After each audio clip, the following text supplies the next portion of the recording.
అసలు దీన మనసు గల వాళ్ళ దగ్గర ఆయనే ఉంటాడంట. అయిపోయింది.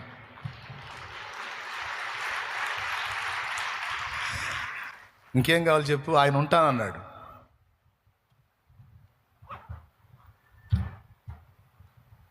ఇంకా ఆయన ఉంటే ఇంకా కావాల్సిందే ఉందండి. దీన మనసు కలిగిన వాళ్ళ దగ్గర ఎంత అవసరమో చూడు దీన మనసు. మరి ఇప్పుడు మనం మిడివేళం ఊరేగొచ్చా? ఏందమ్మ చెప్పరు? నడమంత్రం ఊరేగొచ్చా అనొచ్చా? అహంకారంగా పెడతరంగా ఊరేగొచ్చా? ఎంత దీన మనసును అలవాటు చేసుకుంటావో అంతగా ఇప్పుడు చెప్పినవన్నీ పొందుకుంటావు. నాకు యేసయ్య చెప్పాడు, స్టార్టింగ్లో చెప్పాడు, రేయ్ ఎవరు నిన్నన్నా నువ్వు రెచ్చిపోవకు, దీన మనసు కలిగి తగ్గించుకో, నేను చూసుకుంటా మిగిలింది అన్నాడు. అందుకే ఏం చేస్తా, మొహం మీద తిడుతున్నా, నవ్వుతా దిగొచ్చా. వేదిక మీద ఉన్నాను, నేనున్నాను, ఇంకొక దైవజనుడు ఉన్నాడు. ముఖం మీదనే తిడుతున్నాడు ఆయన. ఎవరిని కదా, నన్నే. మైకులో మరి నాకు కోపం ఆవేశం ఉంటాయిగా, వస్తుంది. దేవుడు అంటున్నాడు, వస్తే ఎట్టా అన్నాడు. ఎట్రా వస్తే ఎట్టా చంపేదాన్ని అన్నాడు. అణుచుకున్నా, కళ్ళల్లో నీళ్లు తిరుగుతున్నాయి. అహాన్ని చంపుతుంటే కళ్ళల్లో నీళ్లు తిరుగుతున్నాయి. ఏం స్పందించు, దిగిరా, నువ్వు నవ్వుతా దిగిరా అన్నాడు. నువ్వు సైలెంట్గా నవ్వుతా దిగిరా అన్నాడు. నేను చూసుకుంటాను దిగిరా. వాళ్ళందరి ముందు ఆ తలనెత్తి చూపించాడు.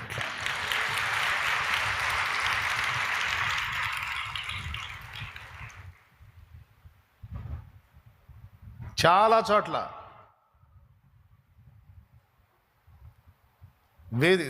ఇప్పుడు నేను సేవకుడిని అయ్యాను, విశ్వాసిగా ఉన్నప్పుడు కూడా నేను పాటలు పాడే తలాంత ఇచ్చాడు కదా. నేను పాడతానని వేదిక దగ్గరికి పోయి అడిగేదానికి లేదు నాకు ఇష్టం. చెప్పాడు నాకు, ఎప్పుడు అట్లా అడగొద్దని. నేను పాడతానని అడగొద్దు, ప్రార్థన చేయన్నాడు. ఎక్కడన్నా వేదికల్లో, పెద్ద పెద్ద వేదికల మీద ఈ పాటలు పాడుతూ ఉంటారు కదా, వాళ్ళతో పాటు పాడగలను దేవుడు ఇచ్చిన కృపలో. అయితే జనాల్లో కూర్చుంటా, నేను నిన్ను మయంపరచాలని ఉంది. ఒకవేళ నేను పాడటం నీకు ఇష్టమైతే నువ్వే చూసుకుంటావు, నేనుగా మాత్రం వాళ్ళని పోయి ఏమండి పాట పాడతా, నాకు ఒక ఛాన్స్ ఇవ్వండి నేను అనను అనే జనాల్లో కూర్చుంటా. ఇయ్యకపోయినా పర్వాలేదు, పాడేవాళ్ళు పాడుతుంటే ఎంజాయ్ చేస్తా. పేపర్లు రాసి పంపించడం కానీ, నేను పక్కన వాళ్ళకి చెప్పి నేను పాడుతానండి కాదు చెప్పండి పోయి అని. ఈ పాటలు పాడేవాళ్ళకి, ఈ తాగుబోతుడికి కానీ ఇది ఉంటుంది, అట్లా ఉంటుంది అన్నమాట వ్యసనం. అది ఒకటి ఉంటుంది, నేను చూసా. దేవుడు దేవాల ఆ శోధన చేయించడానికి కృపనిచ్చాడు దేవుడు. నేను బాను సాధ్యమైనంత వరకు పాడుతున్న వాళ్ళతో ఎంజాయ్ చేస్తాను, ఆనందిస్తాను. నేను పాడేది ఉంటే ఆయన పిలిపిస్తాడులే అనుకుంటా అని జనంలో కూర్చుంటా. ఆశ్చర్యం చెప్పనా, అంతమంది జనంలో ఎట్ట చూస్తారో, ఎట్ట పట్టుకుంటారో వాళ్ళే పోయి చూస్తారు స్టేజీ కాడికి, ఫలానా ప్లేస్లో షాలేం రాజు అనేవాడు ఉన్నాడు, పాడతాడు, మంచిగానే పాడతాడు అని పిలవండి. ఇక ఆ మైకులో నుంచి వచ్చింది పిలుపు, ఫలానా షాలేం రాజు గారు ఉన్నాడు మన మధ్యలో, ఆయన వచ్చి ఒక పాట పాడతాడు. విశ్వాసిగా ఉన్నప్పుడు మరి పాడాలంటే ఎవరికైనా ఉంటుంది కదా. నాకు ఉన్నప్పటికీ నేను పోయి వాళ్ళ దగ్గర అడిగేదానికి చేయలే. దేవునికి స్తోత్రం, హల్లెలూయా. దేవుడు నేర్పాడు అట్లా అడగొద్దని. అది నేను వాడుకోవాలి, నేను ఇవ్వాలి నీకు అవకాశం. నువ్వు తొందరపడి హడావుడి చేయవాకు, ప్రజల్లో కనబడాలని, ఎక్స్పోజ్ అవ్వాలని తప్పించవాకు, మరుగునుండన్నాడు. అందుకని నేను మరుగునే ఉంటా. ఆ మరుగునుంటే ఎట్లా పట్టుకుంటారో పోయి తీసుకెళ్ళి పిలిపిస్తారు, పాడి దేవుడిని మయంపరిచి వస్తా. వేదికల మీదకి ముందు కనపడాలని కానీ, వేదికల మీద ఎక్కువ ఎక్స్పోజ్ అవ్వాలని కానీ పిలిస్తే భయం నాకు. స్టేజీల మీదకి మన మధ్యలో పలానా ఆయన ఉన్నాడు వస్తాడంటే నాకు టెన్షను. వినటానికే ఇష్టం, మాట్లాడడానికి ఇష్టం ఉండదు. ఇప్పటికి కూడా ఏందో ఏమో మరి. మీరు అటు చూడవాకండి, నీకు ఆ టెన్షన్ అనవాకండి. ఏం చెప్పేది, ఒరే నువ్వు లక్షల మందిలో నిలబడి మాట్లాడుతున్నావు, నువ్వు టెన్షన్ అంటున్నావు అని అనవాకండి. అమ్మమ్మలో, పెద్దమ్మలో నిజంగా లోపల టెన్షనే ఉంటుంది. ఏంది దేవుడి పని, మామూలు విషయమా?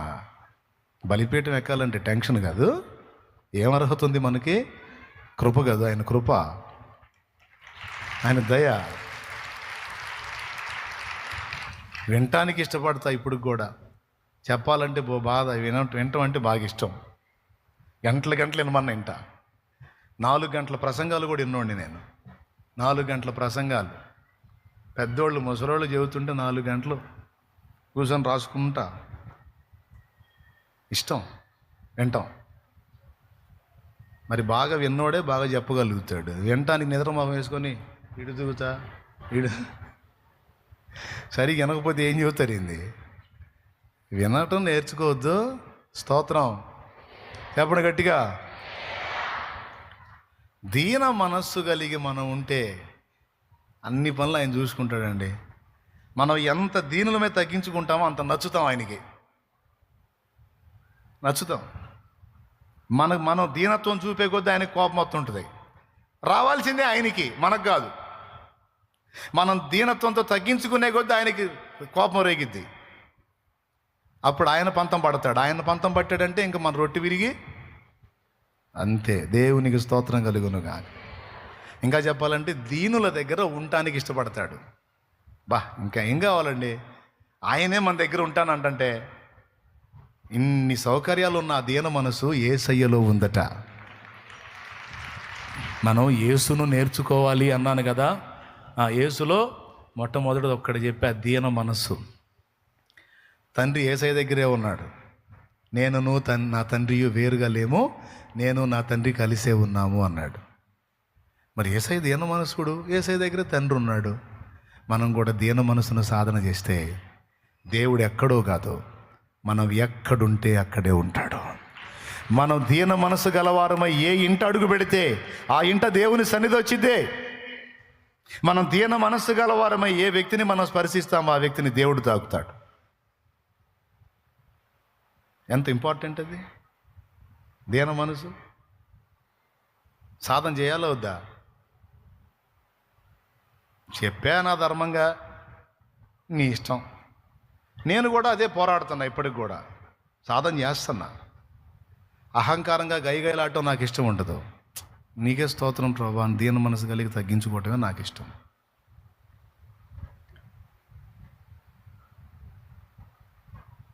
చాలా ఉన్నాయి అనుభవాలు, దీన మనసుతో సాధించిన విజయాలు మస్తున్నాయి. మందిరంలో ప్రార్థన చేసుకొని అటు అడ్డం పడ్డా ఓ చోట. వచ్చి లేపి, ఇది పండుకునే స్థలం కాదు, లేచి నీ ఇంటికి పోయి పండుకొని లేపి పంపించారు. ఆ మందిరం కొంచెం పెద్దగా ఉంటుంది, విశాలంగా ఉంటుంది, ప్రశాంతంగా ఉంటుంది, ప్రార్థనకు అనువుగా ఉంటుందని ప్రార్థన చేసుకొని ఏదన్నా దేవుడు చూపిస్తాడేమని పక్కన పండుకున్నా. ఒకవేళ అక్కడ పండుకోకూడదంటే, బాబు నువ్వు ఇక్కడ లేచి పక్కకి వెళ్ళి అక్కడ పండుకున్నానా, ఇది ప్రజలు ప్రార్థించుకునే స్థలం అంటే బాగుండేది, లేచి నువ్వు వెళ్ళు ఇంటికాడ పండుకోపో. బాధ వేసింది. అది తప్పే ఉండొచ్చు నేను చేసింది. చర్చిలో పండుకోవటం, అక్కడ పండుకోకూడదేమో, కొంచెం పక్కకి వెళ్ళి పండుకోరా బాబు అంటే బాగుంటుంది. లేచి వెళ్ళు అన్నారు ఒక విశ్వాసిని. ఏడుపు వచ్చింది. స్తోత్రం ఏమంటాం? ఏమల్లా, ఇద్దరు కలిసి లేపో అన్నారు. నీకే స్తోత్రం ఆయన అని లేచిల్లే. కొంచెం దూరం వెళ్ళినాక దేవుడు మాట్లాడుతున్నాడు, బాధపడవాకు, అంతకంటే రెట్టింపు రెట్టింపు రెట్టింపు విశాలంగా ఉన్న మందిర ప్రాంగణం నీకు ఇస్తాను. దానికంటే అనేక రెట్లు పెద్దదైన దాన్ని నేను నీకు ఇస్తా. అందులో నీ చేత పరిచయం చేపిస్తా. మొహమా నువ్వు ఏడు రాడు, ఎంత ఏడుస్తావు, నీకు చేస్తానా పని, భవిష్యత్తులో చేస్తానా అన్న. ఎకరాలకు సరిపోయిన ప్రాంగణాన్ని ఇచ్చాడు. ఎకరాలు ఎంత? ఇది చిన్నదా? ఎకరాలకు ఉంది. ఇప్పుడు ఏ మూల కూర్చుంటే ఏమంటారు ఇక? కాకపోతే ఇప్పుడు ఇందులో నన్ను ఉన్నట్లా, అది వచ్చిన గొడవ. ఏ జామును వచ్చినా ఉంటున్నారు, కనీసం 100 మంది తక్కువ ఉంటలా. ఏ జామునన్నా చూడు 100 మంది తక్కువ ఉంటలా. కనిపిస్తే కాల్చివేత. అటుకుండా వచ్చాడంటే ఇటు పక్క నుంచి వస్తూ ఉన్నారు ఇక కాంతున, వచ్చాడంట అని ఇక అటు నుంచి అటే పారిపోవాల్సి వస్తుంది. ఇప్పుడు ఈ చివరికి ఎప్పుడు వస్తున్నాను తెలుసా? అందరూ నిద్రపోయి మధ్యరాత్రి రెండింటప్పుడు లేచి వస్తున్నా. దేవునికి స్తోత్రం. ఇంకప్పుడు ఎవరు మెలుగు తెచ్చుకోవాలన్నా ఉండదు ఓపిక. 2ంటికి శుభ్రంగా నిద్రపోతారు. ఆ జామును వచ్చి తిరిగి వెళ్తా. ఏం చేయమంట మరి? కనిపిస్తే కాల్చివేతే. ఎప్పుడన్నా గొడవ లేనప్పుడు 144 సెక్షను, మనకి ఎనీ టైం 144 సెక్షనే. దేవునికి స్తోత్రం. ప్రియులారా, ఒక అవమానాన్ని మనం పొందినప్పుడు, దేవా నువ్వు చూస్తున్నావు కదా, నీకు స్తోత్రం తండ్రి. ఒక తృణీకారాన్ని మనం పొందినప్పుడు, ఒక అగౌరవంగా మనల్ని మాట్లాడినప్పుడు, యేసయ్యా నువ్వు చూస్తున్నావుగా, నీకే స్తోత్రం. పర్లేదులే, వాళ్ళు అలా అంటానికి తగిందాన్నే అన్నీలేయ్యా, ఏమైంది పోనీలే, వాళ్ళకి తెలిస్తే అంటారా, తెలియదులే, పోనీలేయ్యా అంటే ఆయన సన్నిధి మనతోనే ఉంటుంది. ఆయన సన్నిధి మనతో ఉంటే చాలు. ఎక్కడుంది ఆ మాట? యెషయా 57:15 ఉంది. నేను వినయము గలవారి యొద్దనో దీన మనస్సు గలవారి యొద్దనో నివసించుచున్నాను అన్నాడు. సో దీన మనస్సు గలవారికి ఆయన మార్గాలు చూపుతాడు, దీన మనస్సు గలవారికి కృప చూపుతాడు, దీన మనస్సు గలవారికి ఏం చేస్తాడు?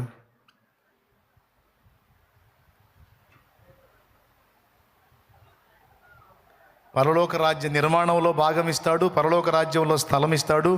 దీన మనసు గలవారికి భూలోకాన్ని స్వతంత్రింపజేస్తాడు, దీన మనసు గలవారి యొద్ద ఆయన నివాసం ఉంటాడు. ఏదో ఒక సబ్జెక్ట్ లాగా చెప్పలా, ఒక అనుభవం లాగా నేర్పా. కాబట్టి ఇక ఇంటికి వెళ్ళిన తర్వాత మిడివేలం ఊరేగుతారో, అవసరమైతే 4 మాటలు పట్టానికి ఇష్టపడి తగ్గించుకొని దీన మనసును అలవాటు చేసుకుంటారో మీ ఇష్టం.